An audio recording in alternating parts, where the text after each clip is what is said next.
Nau mai, haere mai ki Aotearoa Rugby Pod. Welcome to the Aotearoa Rugby Pod, brought to you by Ashley and Martin Medical Hair Centres. We have heaps to discuss and only an hour to do it. There's a thought-provoking All Black squad, Super Rugby champions the Crusaders, and a Lions team with an early hiccup. With 5 new faces, Norris, Holland, Karifi, McAllister and Tavatavanawai. That's a representation of form selections, but the mix is interesting with just 5 loosies and a colossal 6 midfielders. What about the French? They still have to add stars from the final. We wait with bated breath. We'll talk about how the Crusaders took out Super Rugby, as well as a weakened Argentina team taking down the Lions. We'll break that down. We'll tell you about the epic deal we're giving you with All Blacks fitness guru Nick Gill's Rugby Ready team. $1 could help you get in the shape of your life. We'll also have your emails, your comments, and the in-depth analysis you've come to expect from James Parsons and Bryn Hall. Now, Super Rugby on the weekend. We had a final. We're now on Tuesday. It does feel a long time ago. It feels like a long time ago. We've had an All Blacks team. I always feel for them because the All Blacks team gets named immediately after the final. So the water cooler chat is cut right off, although that could be handy when the Crusaders win yet another title. Yeah. So many red and black people in this office. You kind of wanted to be cut off. Yeah, normal service has resumed. Yeah. It was a good 1 year off, but now they're back in their rightful spot as champions. But if a Super Rugby final or a Super Rugby tournament is essentially an All Blacks trial, which it kind of is, Bryn Hall, no David Havili, no Ethan Blackadder, 2 of the most pivotal people in that Crusaders team and in that final. It is a remarkable selection. It is, Ross. Look, we talked around, these kind of games being, I guess, a blueprint of what you want to be selected, being selected for the All Blacks. But look, they obviously have taken Tavatavanawai and Quinn Tupaea in that kind of 12 position. And also, if you look at the loose forwards, well, Samipeni Finau, and actually we'll probably go into a little more depth around only having 5 loose forward players. But yeah, look, 2 guys that were tremendous in that final. But again, like we said probably earlier in there, a lot of guys were going to miss out. And unfortunately for those 2 boys, Ethan Blackadder and David Havili were the 2 notable omissions, I think, in the first All Blacks squad this year. And we're going to have Jason Ryan coming up on the show soon, All Blacks forwards coach, to chat a little bit about how the makeup of the squad and who's in and who's out and why. And it is one of the most interesting parts of the squad is the fact that the ratios are quite different. 6 midfielders instead of the normal 4. Yeah, I was really surprised at Lucy because, we've talked at length how hard it was going to whittle them down to 6. The fact they went to 5 shows that they've probably got a clear understanding of what they want to see and what they've made decisions around that versatility, and they feel like they've got players that are best placed for that versatility, and some rewarded for form as well. But yeah, the midfielders to me, like David Havili is quality, and I don't think it's all said and done in terms of his All Black career. I do think they're wanting to learn about, a Tavatavanawai at international level. What can they sort of gather? Is he going to have a point of difference that offers them the ability to win a World Cup in 2027? I think there's those sorts of information gathering. Those 2 Crusaders, they know a hell of a lot about. And it's probably a good thing for Ethan as well, just to go get some minutes with Tasman. Again, I think we'll definitely see him, and his performance the last 2 weeks was second to none. So he gave himself every opportunity in the short run-up he had to put himself in the conversation, but I suppose that length of form of other players got rewarded. And I think also, with the 6 midfielders being picked, you'd have to think with only 4 outsides, Will, Love, Clark and Sevu, that you have to think Tavatavanawai and Rieko Ioane now being a genuine option to cover that wing, or even starting on that left wing now, because, it's a little bit thin, I think, in the outside backs, but I think with the 6 midfielders being selected, with Anton coming back in that 3rd test match from hearing from Razor and his injury, you'd have to think now Rieko and Tavatavanawai would be a genuine option to be that left side winger. They've essentially traded out a loose forward for a midfield back. It does feel like experimental. It's as if they don't really know what's happening at 13, 11 and 14. And this is the year where they need to find out whether Tavatavanawai is fast enough to be an international winger or whatever it might be, The big question mark is, at international level, is a step up from Super Rugby. And I just think if you look at a Tavatavanawai, you have to know he's going to have a big impact in and around the collision area, and we know that there's a massive part of playing fast. As you win the collision, you get good speed of ball and they can play on top of sides. Where they'll need to, I suppose, have another variation is those attacking kicks or those short dinks in behind to be able to slow the Northern Hemisphere line speed that we know the French will bring. It is interesting, though, that Ngātawa is the guy standing in for ALB, who is traditionally a 12-13, and Ngātawa is traditionally a 14-15. So, yeah, I think it does show that they've taken an extra midfielder, and that they need to find out from those players what decisions that need to be made, because traditionally there's 4. Like 6 is a lot, but that versatility is a big thing with this coaching group, and they probably genuinely feel that was the right balance and mix. And with the injury to ALB, Imoni was not going to disrupt that mix. Brynna, you think of guys like Tupaea, who's got a great little kicking game and a short passing game, but he's known for getting over the advantage line. Tavatavanawai is known for his strength. It seems like there's a real focus there, and that's maybe what they want to see in comparison to, say, Havili, who plays more like for like in comparison to Jordie Barrett. The collision area and the physicality, I think, is pretty important. And I think, especially at international level now, the loose forward trio is a big part of that. But I think with how the international game is, your midfielders have to be able to get over the advantage line. So you look at the selections of Tupaea and Timothy Tavatavanawai. Those boys are very, very good in and around that physicality, especially on the attacking side, but defensively as well. Quinn and Tavatavanawai are very good defensively around the breakdown area and that collision area. So, and you'd have to think that a Jordie Barrett is going to play a lot of minutes, considering that he is the vice captain, has a very good skill set, probably the things that David Havili does have. But I think, if a Jordie Barrett did get injured, then, I think it does bring back Davey into the conversation to be able to bring him back with that similar skill set that he does have. But the selections of Tavatavanawai and Tupaea, they have seen something different that they probably want in their number 12s. They're good ball carrier, get over the advantage line on the attacking side of the ball, but then also defensively as well. Now, the question will be around the distribution and maybe the kicking game that David Havili does bring. Now, I think Tupaea has been very, very improved in that area, especially this year. Even on the weekend, we saw and that final, some nice little kicks in behind to be able to alleviate that defensive pressure that he will be finding at this international level. So I think he's done enough, Quinn, throughout this whole year, Jip. You kind of touched on it, the improvements in his game to be able to warrant that kind of second pivot, and hopefully he can be able to do the similar things that Jordie Barrett does do around that triple threat game.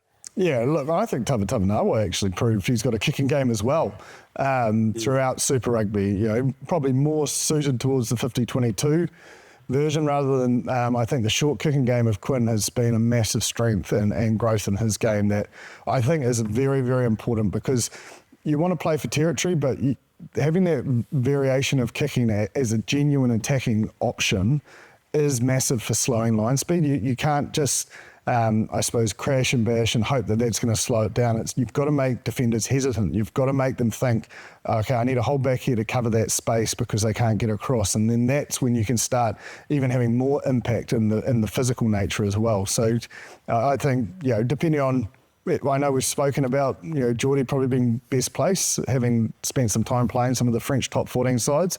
There's no reason, based on the form that we've seen, that Quinn Tupaea goes into the starting 12 jersey. But I suppose they've just got questions to answer, don't they? And who is the backup 12? Who is the starting 13? And who is at 14 and 11? And that midfield selection shows that those are the questions they're asking themselves. Yeah, and I suppose if you look at... and 23 too. Yeah. When you look at the wing situation, Severis is probably out and out right winger. They like Caleb's power game, but we've already spoken about Lovelock. It's I think once we understand if there's ever any sort of changes in the way they're playing, I think after this first test we'll have a much better gauge as to what to look for with upcoming selections. That brings us to the Ashley and Martin Medical Hair Centre's turning point for the week. We're talking about the midfielders and the options and them searching for wings. One of the conversations that we get sick to death of over a long period of time is Rieko a centre or a winger? It's like one of the most talked about things in New Zealand rugby that people are very, very passionate about their answer in this particular scenario.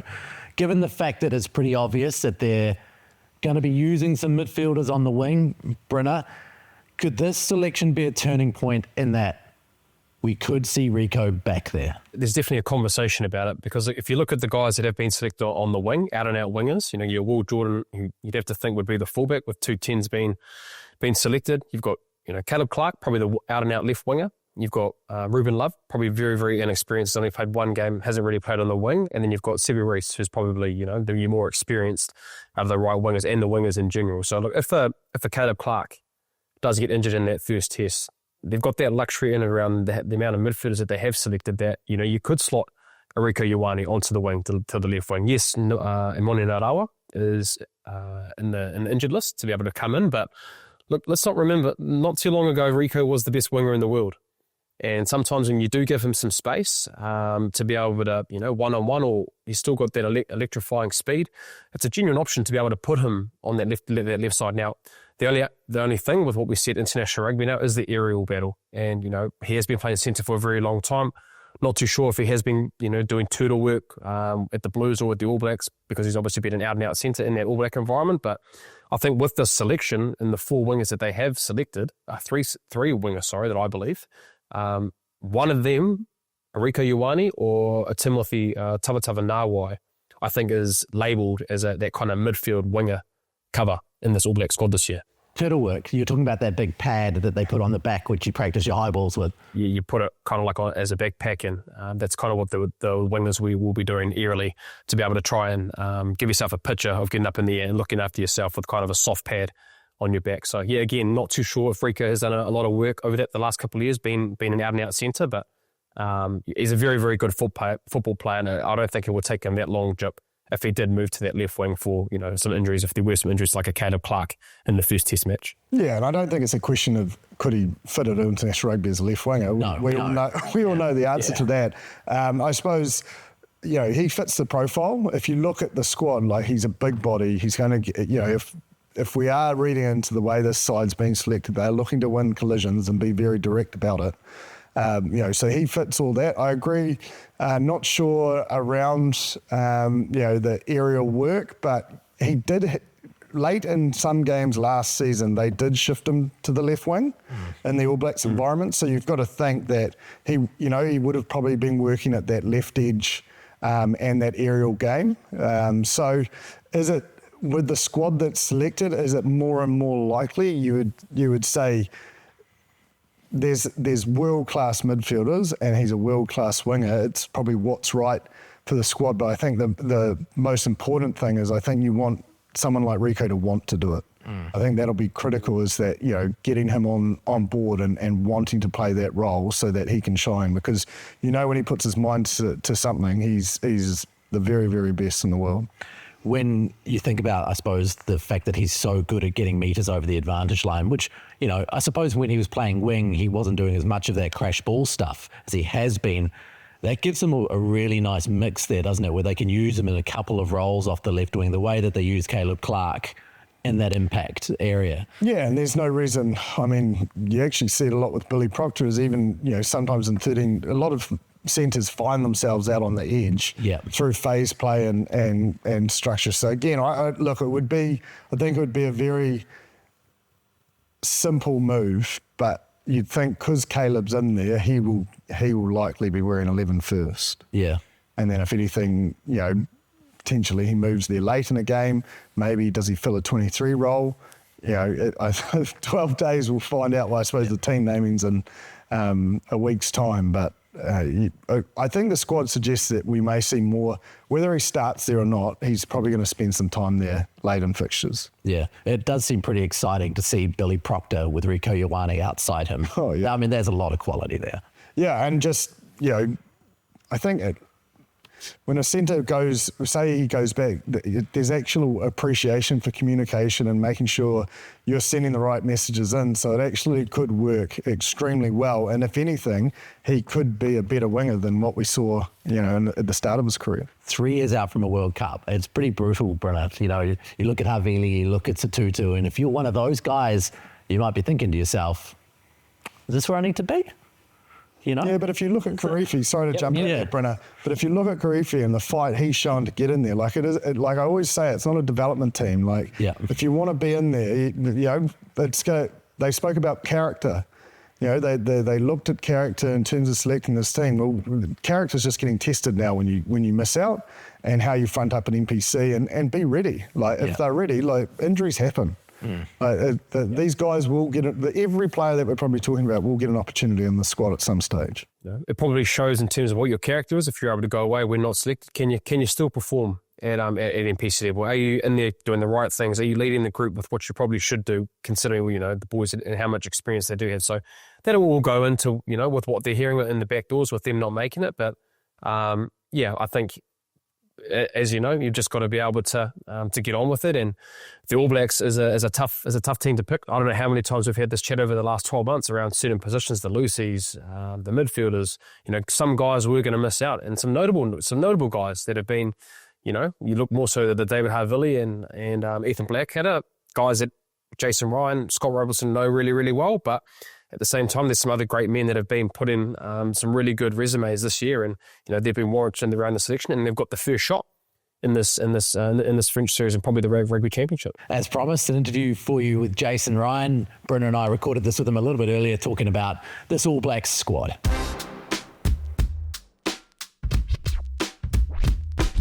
When we look at what this team looks like, it might not be as much the people who are in or out, but the structure of the team, the ratios of positions that are really interesting.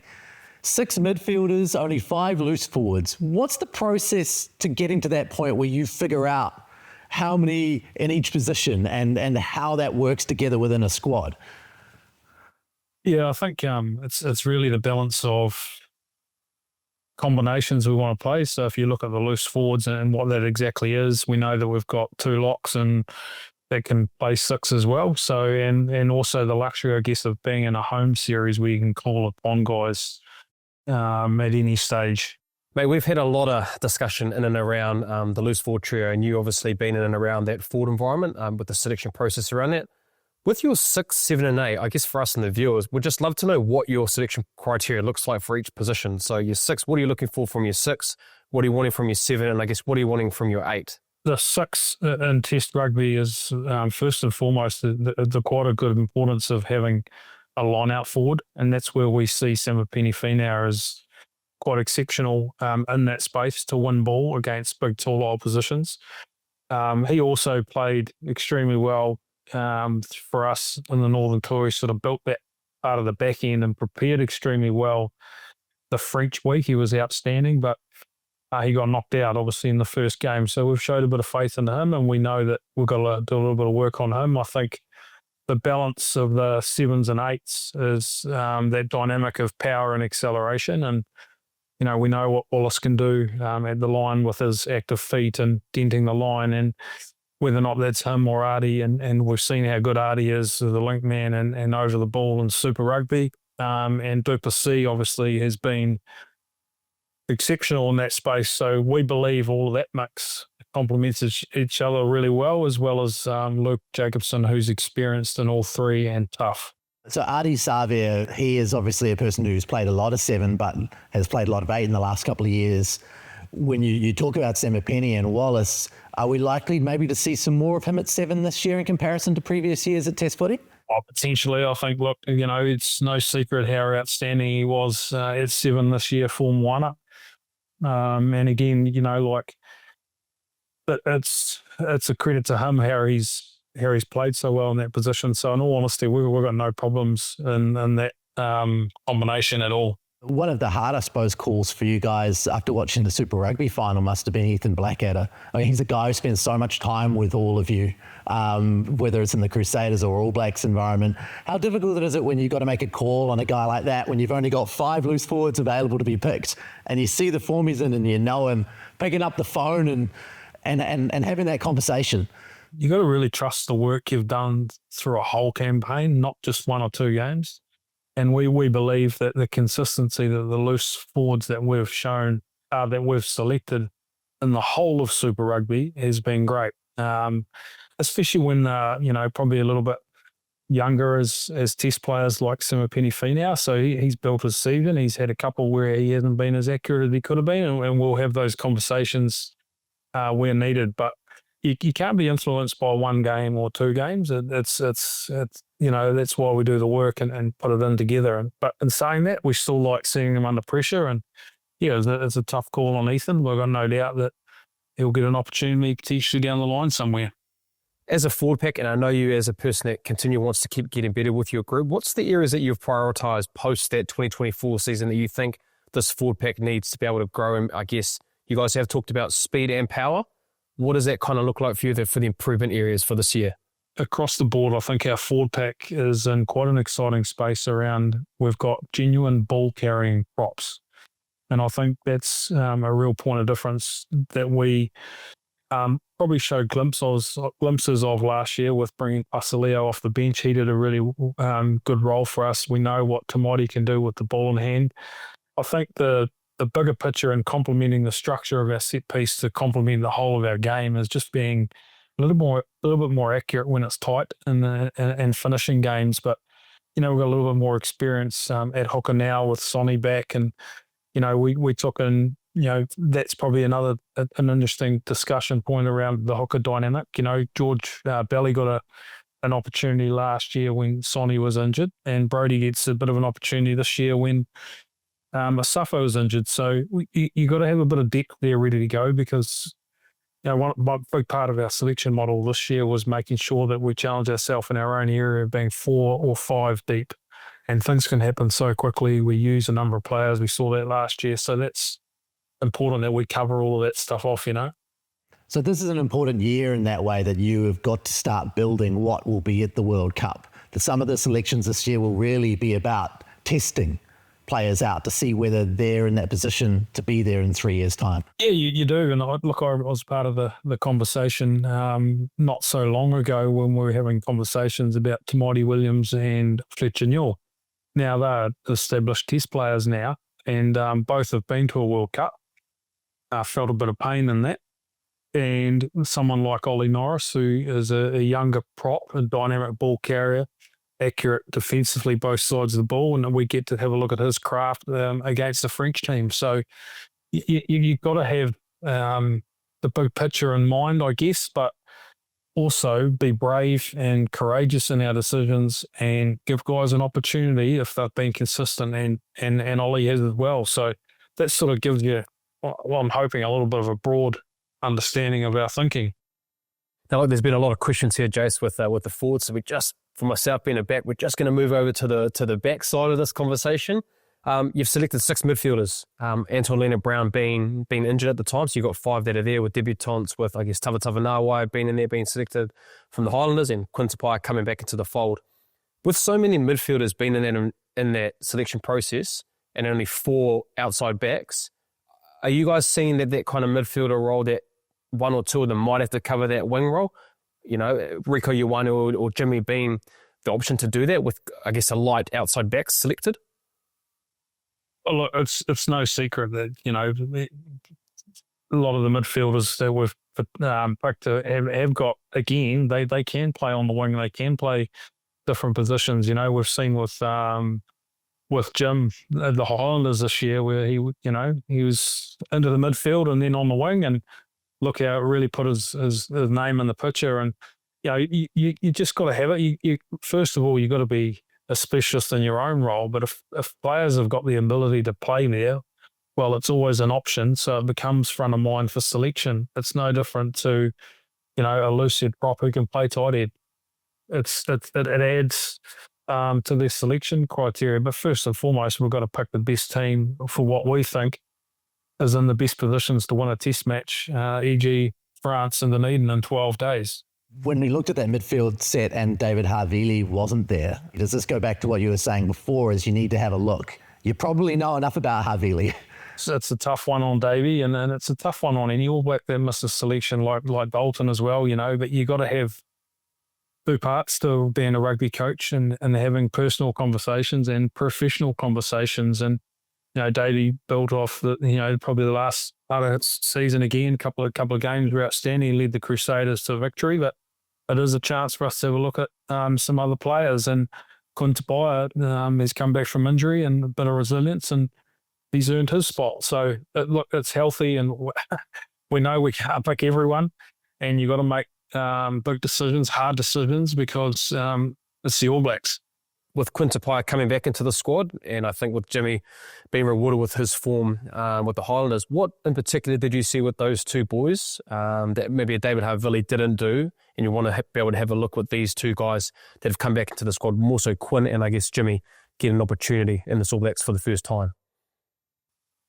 Yeah, I think you got to be careful when you start comparing what you saw and what you didn't. But I know that, you know, both all of those midfielders are capable of the skill set of carrying hard off 10 and putting their wingers away or their outsides away. So it's in all honesty, it's a little bit of both. But, you know, we saw the influence that Jim had in the Highlanders, and especially over the ball, and a little bit of a point of difference and power.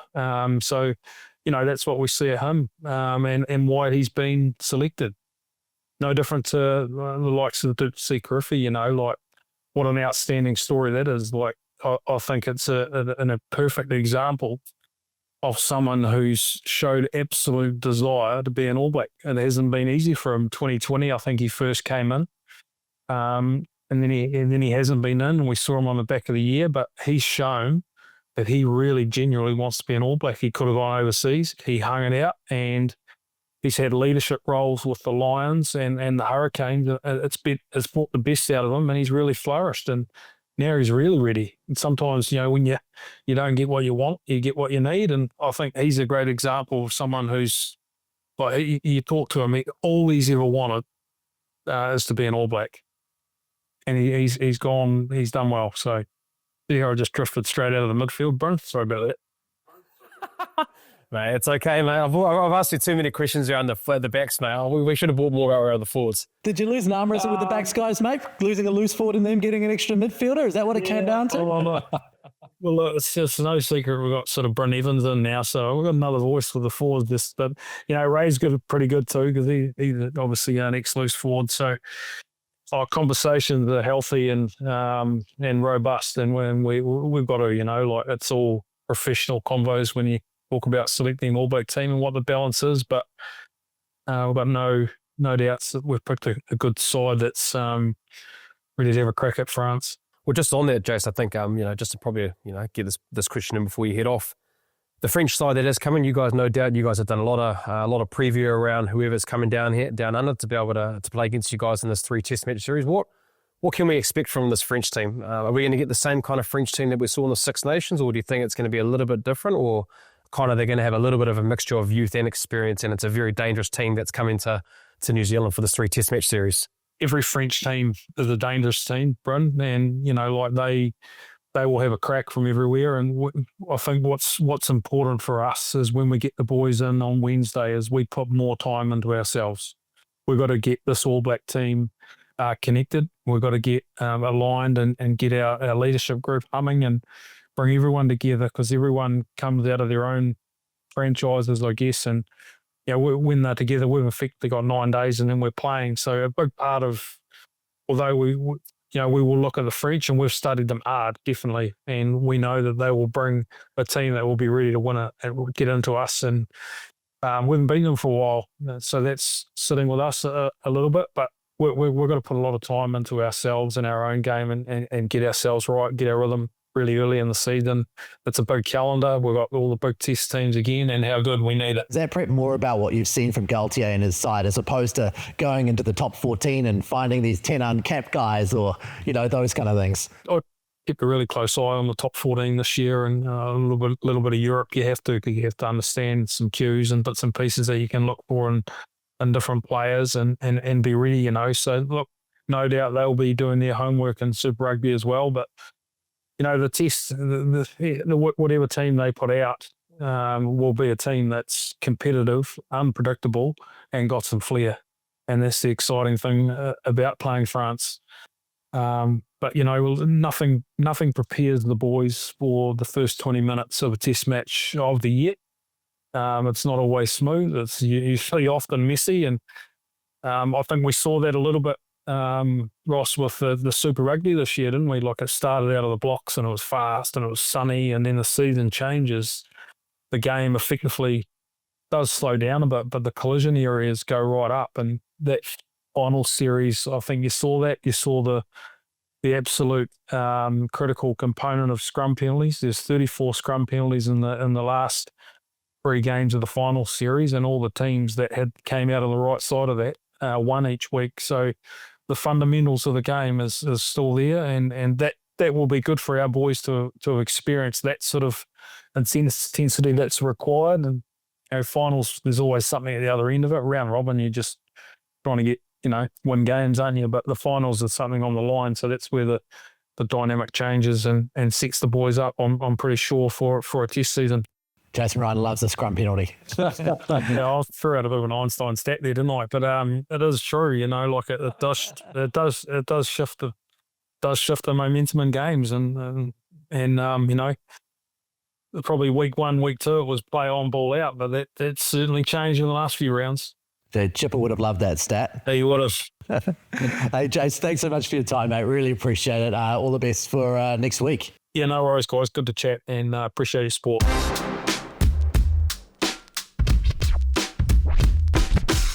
That French squad, it's interesting reading. We still don't know, as we record, the final makeup of the squad, because while they named 28 players last week, there will be 42 eventually, and 5 of them will come from the final. But all of the stuff about players playing so much, Bielbieri won't be here because he's played 29 matches this year, and if you've played over 2,000 minutes, you're not allowed to come play. So forget about Aldrit. Forget about goal-kicking ace Ramos. Forget about Bielbieri. They won't be coming, despite the fact, that their teams are pretty strong and right through the business end of the season. There is a chance that we'll see Pinot and Jippo. I think probably most importantly for them, when these 5 players join them for tests 2 and 3, the halves combination. Yeah, well, I think it's absolutely critical that Luku and Janabia get on that plane. If they are, and I genuinely think if you trust what you're hearing coming out, the players are desperate to come down and win. Like they did in '94. It's something that is a massive scalp. If the Irish obviously did it, and you saw what it meant. I think this French squad would love to come down and do it. And they're giving, to bringing 42 players, they're giving themselves every opportunity to be able to do that. Ideally, they would have had these players, but the top 14 season is so long. Like, how would they be turning up anyway with to over 2,000 minutes? And travel. They probably wouldn't be in the right mental frame to even perform at the levels that you'd expect. Yeah. 29 games for Bielbieri. I know he's a winger, so he's not taking as much contact. But can you put some perspective into how much rugby that really is? It seems like a lot. It's a year's worth already. It's a lot. It's a lot. And I know, the Northern Hemisphere, for us, when we go over there, we're probably, we're at that back end of the year with how many games to do, but like 29 is a lot of games. You think about not only just the games and the impacts and how much running you have to do in and around those 29 games, but the trainings, the weather, the consistent weeks or week on week with how you do over the Northern Hemisphere. There's not a lot of time off. So can understand that. I'd like to think I'd actually be quite interested to see if they could actually have a conversation and say, like, hey, look, I know I've played a lot of minutes, but look, I want to go down to New Zealand and do something special now. Not too sure what that would look like, but to answer your question, Ross, it's a lot of minutes. It is a lot of minutes. It's a lot of time. It's a lot of time. So most New Zealand players will play 20 to 25 games a year? No, maybe more than that. Like, sometimes it's the players that are in All Blacks 15 that probably have the most, around sort of 32, 33, because they play NPC, and then some of them represent the 15 and the Māori All Blacks, and then obviously Super. So they're normally at the higher end, and I think our All Blacks sort of sit around that, as long as they remain injury-free, that's sort of 28, 29 at the end of the year. The challenge for them really is that they have 10 players with less than 10 caps. They've got 13 uncapped players. They've only got 3 guys, Fiku, Taufi Whenua and Slimani, with over 50 caps. And that is a massive challenge, because that All Blacks team's got quite a bit of experience in it. Yeah, but a lot of these players do have a lot of experience around them, international experience around them in their club game. And I think, they have, because they've got so many clubs as well, like their depth is very, very strong. And I think it would be, naive to think that they can't make the step up. I'm not saying top 14 is at that international level. Like, to come down and do it in New Zealand is a big thing, but I almost think that youth and enthusiasm and that French style, like, let's just have a crack. No one expects us to do it. Like, the pressure would all be on the All Blacks, you know, especially for that first test with how little international caps there may be coming out. Yeah, if you're wondering, DuPont, yes, he is injured, and Intermark might be injured. He has been playing, but he might have a knee injury, so that could also come into account here. So plenty going on with that French squad. It does make for an interesting series. Now, you might not be playing for France against the All Blacks, but you've got a chance to step up as well. If you, a family member or friend, needs to get into rugby shape, we might have an incredible solution for you with our Rugby Ready partnership with All Blacks trainer Dr. Nick Gill and his team. Together, we're trying to get the rugby community, whether you're a player or a fan, into shape. And instead of one person getting a prize this week, the team at Rugby Ready is giving you a chance to kickstart your training for next to nothing. The first 10 sign-ups every week get their first 4 weeks of the Rugby Ready Perform membership for just $1. It's strictly first come, first serve. To claim your spot, head to rugbyready.ca/rugbypod and use the code ARP when you sign up. There's a QR code below. The offer resets each week. If you miss out this time, make sure you're ready next week when 10 more spots go live. And of course, if you miss out, you can still get 75% off memberships through ARP by going to the link and using the QR code below. So plenty to go there to get yourself into shape. Let's talk a little bit about the Super Rugby final now. Buried down the show, but boy, the Crusaders earned that title. It went down to the wire.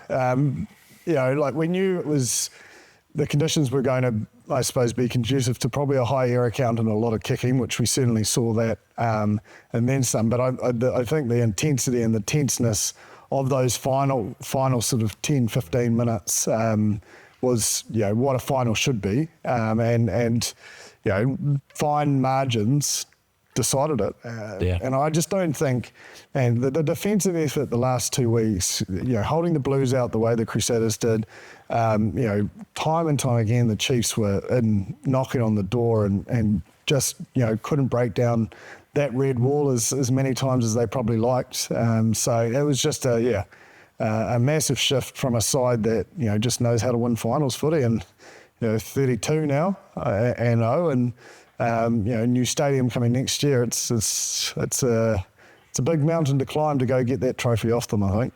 Brenna, why couldn't they break that wall down? What was it that the Crusaders were doing that stopped the Chiefs being the Chiefs and scoring tries? From minute 1 to minute 80, I think both collectively, both teams, there wasn't much between them. But I think there's a few areas that I did jot down, which I think was probably the winning of the game. And look, I think probably eerily, winning the ball eerily, and the kick pressure that the Crusaders were able to put on the Chiefs, especially in that second half, led to that kind of result. Like, you know, they had 40 kicks and 25 in the second half.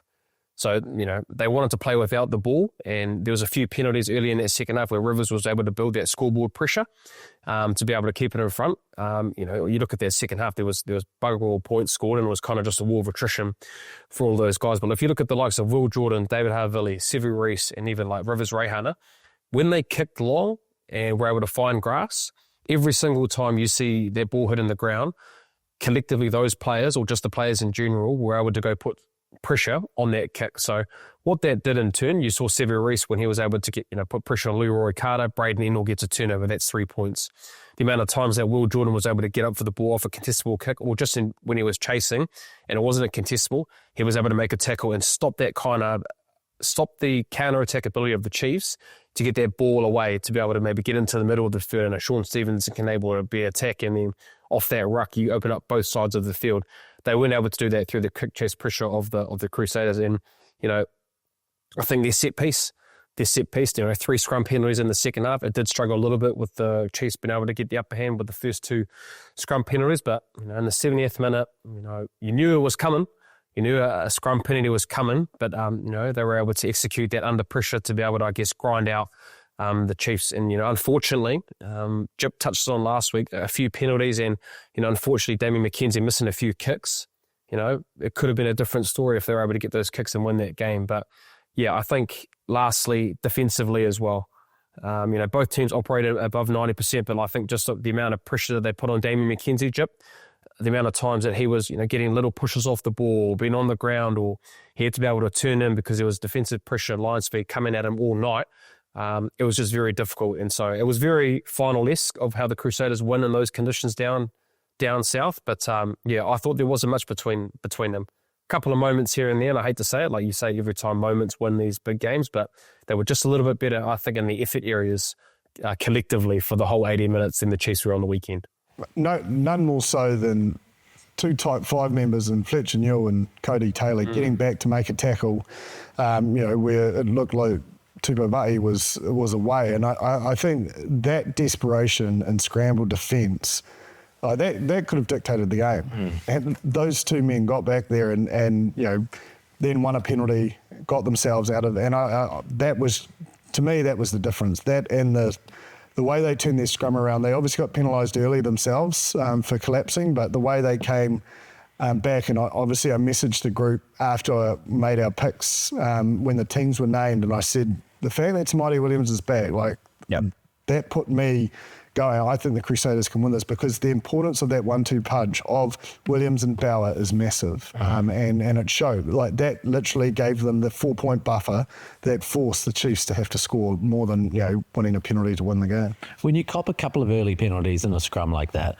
what does the conversation look like to get yourself in the opposite position? Like, is there a serious kind of breakdown about body positions, or how does the conversation go to fix a scrum? Yeah, look, I think in conditions like that, and it's slippery, normally it's making sure, the biggest thing you've got to do is try and get your feet underneath you so that you're not getting too long on the engage and then falling flat, because then you're bringing the ref into it. So you've really got to keep your feet underneath you and chase that hit, and they did just that. And not only did they chase it to get that penalty towards the end, man, that was just, there was no other way to go but to go down. Otherwise, he might have been in the chairlift.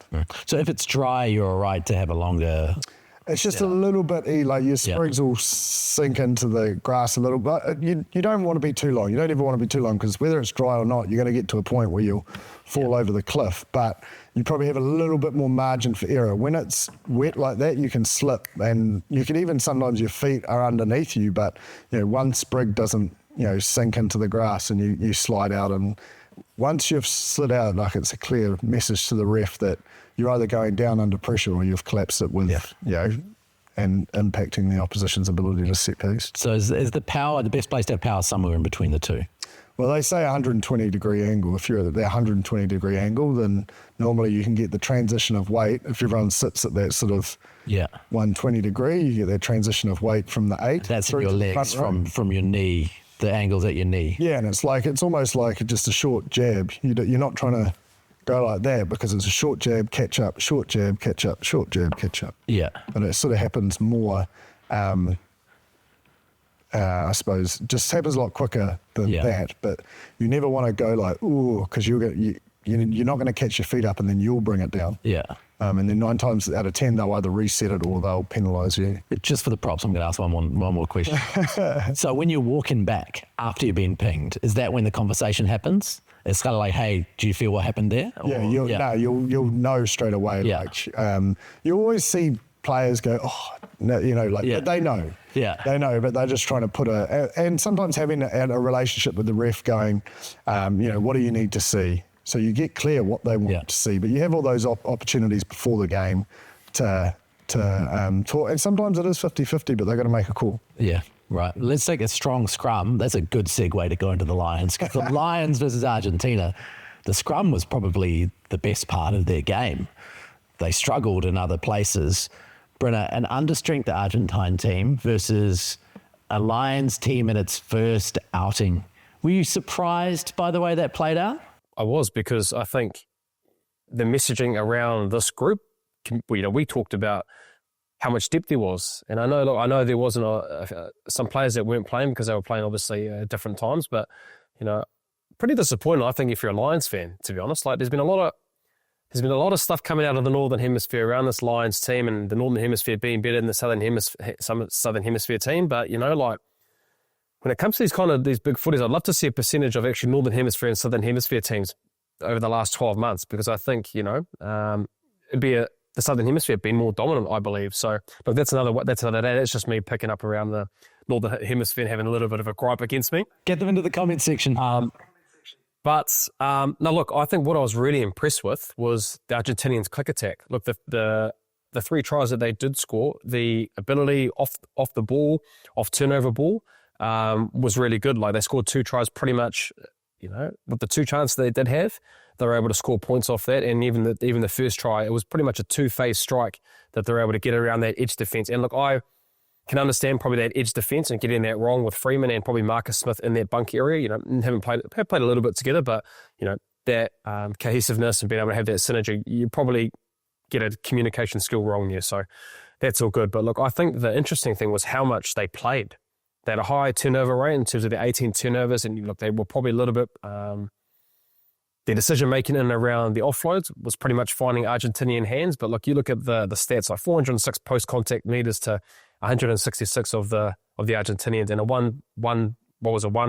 one kick to 9 passes is basically what I think out of the Northern Hemisphere, the highest I've probably seen in club footy this season is 1 to 4 at 9 passes. So it's sort of that balance of attack, and it's either there's a high offload or they're trying to go to width maybe too early, and they didn't go through the Argentinian pack, and that's where they sort of got their wins around the breakdowns and turnovers. And it just looked like a team that was just new together. Like, you do have to sort of cut them a little bit of slack. Like, and I think probably a warning to playing second 5 centres. Like, there was just a little bit clunky through the midfield there, and they couldn't get their game going. But I will be interested to see if this, kick to pass ratio continues, because that's extremely high. They're basically playing from anywhere. Yeah. And I don't think they probably won the aerial game either, Bryn.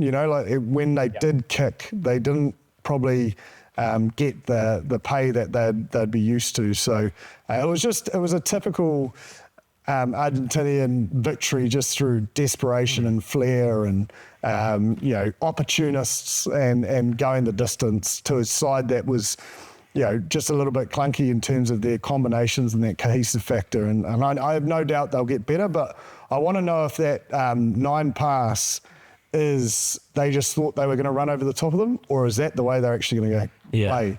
But we'll only find out to see, where that measures up in their next game. But I was extremely surprised, even with, their line-out. Like, their set pieces, like, normally their go-to, and they had a number of overthrows early, and they just couldn't get that rhythm going. And that's why I just think it was more of a relationship thing than, probably panicking like they're not going to be the side that we felt they were when we read their squad. And there's obviously a lot of pretty key players still not available because they're playing club footy. The URC and Premiership guys. That's fair. I think it's fair, but at the same time, the depth that they did have, that we've talked about, that we've heard about from that part of the world, was 100%. So the accountability that needs to be shown to that group, they should have won that game. And you probably actually hear Farrell's messages after the game in terms of, it wasn't acceptable. There were a lot of things that, that he wasn't happy with. That to be a line, it's not acceptable. So I think we are going to see a bit of a change, and I think, look, they'll be able to spend more time together, and bringing other guys in and getting that cohesiveness and synergy back together. But look, not acceptable, man. For me personally, they should have won that. They should have won that game. I know I always say this, but every time Marcus Smith got the ball, he did create things. Like, he was struggled under the high ball zone. Yeah, but this is why I just don't know why he's not at 10. Yes. Like, I just think, like, every time he's just so creative. And I just think if they are going to play this, 1 kick to 9 pass, 3 run ratio, he's the guy. He's the guy. Or Finn Russell, obviously, is a very good runner of the ball. Yes, true. But I don't know. I just think, man, he is just so electric with ball in hand. Well, it's hard not to imagine, though, that, when you look at Arki and you look at Tuipulotu together, they're going to play Tuipulotu and Hugh Jones together, or they're going to play Ardie and Ringrose, they're not going to end up in that same position. Yeah. So that big shift from second five to centre in the role you play, and it just looked clunky. Yeah, and Keenan maybe at fullback, Lowe maybe on the wing. There's a few definitely think Lowe, in terms of effort area and the aerial game and kick chase. Yeah. I mean, there's some big names come back, but you have to say, it was still a pretty strong side when you look at it. Jip talks about the trying of things and, having the ball in hand all the time. There've been times in the past where the All Blacks have gone to a World Cup and they've played one of those games against a lesser team and they've gone out there to do a particular thing that they wanted to practice to get good at. And it's affected their overall performance and maybe what the scoreboard looked like, but it wasn't really about that. It was about an opposed training run. They had 74% of their possession was in the opposition half, the Lions. It feels intentional to me. It feels like they're trying something just to get practice at it. Well, look, I think if you look at the coaching staff, the Irish is a big part of that DNA of that coaching team. So look, you look at the passes they had, 230 odd, passes within each other, the post-contact meters that I talked on. So look, they have to be able to train that and play that in a live scenario, being able to play what it feels like to be able to hold on to the ball so long. Now, look, I probably think if they are going to look back, that ratio will probably go down a little bit. I'd have to think a little bit, but you've got to be able to be on the field to be able to get those passes. So, and I think at the same time, they're probably not underdone, but they're probably, if you look at the week, the GPS week, they're probably training a lot. So they're doing a lot on the field, whether your tank's a little bit empty going into the games because of how much work you have to do on the field in this early part of the campaign. I think we will see it a little bit better, but yeah, they had a lot of turnovers in that game, and sometimes you do get that with a new group coming in and trying to force the pass, and they had a lot of ball. So you'd have to think they'll be a little bit better around their decision making around the offloads, and I guess try not to have that high turnover rate. But they're gonna have to, if they want to play some long phases, they're gonna have to figure out and how get comfortable feeling like you want to hold on to the ball for long periods of time. Because the ratio of kicking 1 to 3 runs, that's bang on. Most teams operate that. Yeah. But how many passes in between to get to those 3 runs? That's the highest I've ever seen. That's a lot. And maybe it was purposeful, but not you executed still well. heard the disappointment, and there was an expectation that no matter what they were trying, they needed to win the game. Yeah. And there's just the expectation. It's the best of 4. And I know not everyone's available, but I would argue that the Lions are at their best when they're based on one team with a couple of add-ins. Like if you think about, I was at that decider in Australia 12 years ago, and it was basically a Welsh team. They dropped O'Driscoll, and there was a lot of fanfare about that, but they went with a team that really, really knew each other. And to some degree, people are probably going to have to lump the fact that this needs to be an Irish team plus a couple, plus Finn Russell or plus Marcus Smith. And Genge. He was unreal. Yeah. Because otherwise, I don't think they necessarily and I can. Satoji, he's the captain. Might let him in there. Yeah. But do you see where I'm coming from? 100%. Especially in the key positions. Like, sort of your key roles, your twos, your probably your locks, 8, 9, 10, 15. That's probably where you'd say the bulk of it. But when you look at that, there's going to be an English and maybe a Scottish there as well. So, yeah, I think there'll be more Irish jerseys and flair in the first test against Australia. It'd be interesting for Finn Russell, though, if he is the starting guy, to be between Jamison Gibson Park and the Irish midfield. That would be, I'm sure he'd have a lot of fun there, Brenner. Finn Russell is just that much of a class player. You work in and around him. So, I think if you've got a Jamison Gibson Park at 9, you've got a Bundyaki at 12, those guys have played a lot of football together and understanding to be able to game manage a side along with a Keenan at fullback if selected at 15. So, yeah, I don't think so. I think there's enough Irish blueprints with that kind of with that selection of the side. So, yeah, I think Finn Russell in himself, he will be very good in what his skill set is to be able to take this, this Lions team to another level with what we saw kind of Marcus Smith and what he does at 15 if he was selected at 10. It's exciting times. So we're a little bit away from an All Blacks test match against France. We've got the Lions coming up. There's plenty to watch. If you got Sky Sport also this weekend, I better mention it before we go. If you're in New Zealand and you got the chance to watch a documentary called Back from the End of the World. It's the documentary about the way the All Blacks went from the try from the end of the world and losing in 94 at home to France to being such a revelation at the 95 World Cup, even if they didn't win it. I'm sure that the South Africans are going to get into the comment section about that. Even if they didn't win it, that All Blacks team changed the way that things were played in a lot of ways. There's that story, including Jeff Wilson, Laurie Mains, Ian Jones, Frank Bunce, and the footage and the old school footage, everything about it is fantastic. So Saturday night, the 28th, 7:30, Sky Sport 1, if you've got a chance, watch that. If you've got a chance to watch us next week, please do. I'll be out of the seat, but Tony Johnson will be in with the boys. Looking forward to the first test match against France. Tony will also be calling that game, so he'll have plenty of good stats and knowledge about what this French team is all about heading into the game, so you'll be well served there. Thank you very much to everyone who helps us do the show. Thank you to Ashley and Martin for sponsoring the show and keeping us on air. And thank you very much to everyone behind the scenes who helps put this together. We really appreciate you. Mā te wā.